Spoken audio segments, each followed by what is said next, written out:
అల్కాపురి ప్రాంతంలో ఉంటున్న ఈ చందు అనే వ్యక్తి టీవీ సీరియల్లో నటించడం జరుగుతోంది. ఈ రాధమ్మ పెళ్లి, కార్తీక దీపం, త్రినయన్తో పాటు పలు సీరియల్స్ లో అతను నటించడం జరుగుతుంది. 2015లో శిల్ప అనే ఆమెని ప్రేమ వివాహం చేసుకున్నాడు. ఆ తర్వాత తనకు టీవీ సీరియల్లో పరిచయమైన పవిత్ర జయరాంతో ఆయన దాదాపు కొంతకాలంగా ఈ వివాహేతర సంబంధం అనేది కొనసాగిస్తూ ఉన్నాడు. అయితే ఇటీవల కొద్ది రోజుల కిందట, ఒక 5 రోజుల కిందట మహబూబ్నగర్ ప్రాంతం నుంచి హైదరాబాద్ వస్తున్న క్రమంలో రోడ్డు ప్రమాదంలో పవిత్ర జయరాం చనిపోవడం కూడా జరిగింది. ఆ తర్వాత డిప్రెషన్ లోకి వెళ్ళిన చందు అనేక సార్లు వాట్సాప్ లో స్టేటస్లు అనేది పెట్టుకోవడం జరిగింది.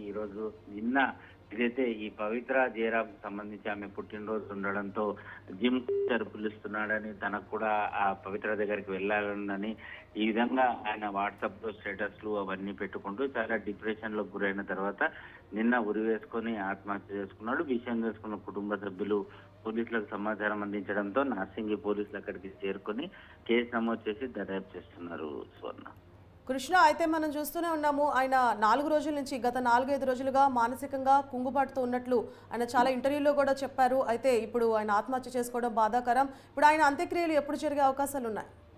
ప్రస్తుతానికి బాడీని నార్సింగి పోలీసులు ఉస్మానియా మార్చూరికి తరలించడం జరిగింది. ఈ రోజు ఉదయం ఉస్మానియా మార్చూరిలో పోస్ట్ మార్టం పూర్తయిన తర్వాత కుటుంబ సభ్యులకు ఆ డెడ్ బాడీ అందజేస్తారు. ఆ డెడ్ బాడీని మళ్ళీ తిరిగి అల్కాపురి కాలనీలో ఏదైతే అక్కడికి తీసుకొచ్చిన మణికొండ ఆయన నివాసం ఉంటున్న ప్రాంతం తీసుకొచ్చిన తర్వాత కుటుంబ సభ్యులతో చర్చించి వెంటనే ఈరోజు సాయంత్రాన్ని వరకల్లా ఆయన అంత్యక్రియలు నిర్వహిస్తామని కుటుంబ సభ్యులు చెప్తున్నారు. ఏదైతే ఈ పవిత్ర ఆమె తనతో ఈ సహజీవనం చేస్తుందో ఆమె చనిపోవడం, రోడ్డు ప్రమాదంలో చనిపోవడం చందు జీర్ణించుకోలేకపోయాడు. అందులో 5 రోజుల నుంచి ఆమె చనిపోయినప్పటి నుంచి ఆయన డిప్రెషన్ లోకి గురైన తర్వాత ఆయన ఆత్మహత్య చేసుకున్నట్లుగా కూడా తెలుస్తుంది. పోలీసులు ఇంకా దీని వ్యవహారానికి సంబంధించి ఏమైనా సూసైడ్ నోట్ దొరుకుతుందన్న కోణంలో దర్యాప్తు చేస్తున్నారు. ఇప్పటికే అతని ఫోన్ ని స్వాధీనం చేసుకున్న తర్వాత ఆయన స్టేటస్లు ఏవైతే పెట్టుకోవడం జరిగిందో వాటన్నిటి వ్యవహారం, ఆ తర్వాత ఫోన్ కాల్స్ డేటా పరంగా కూడా కేసు దర్యాప్తు చేస్తున్నారు.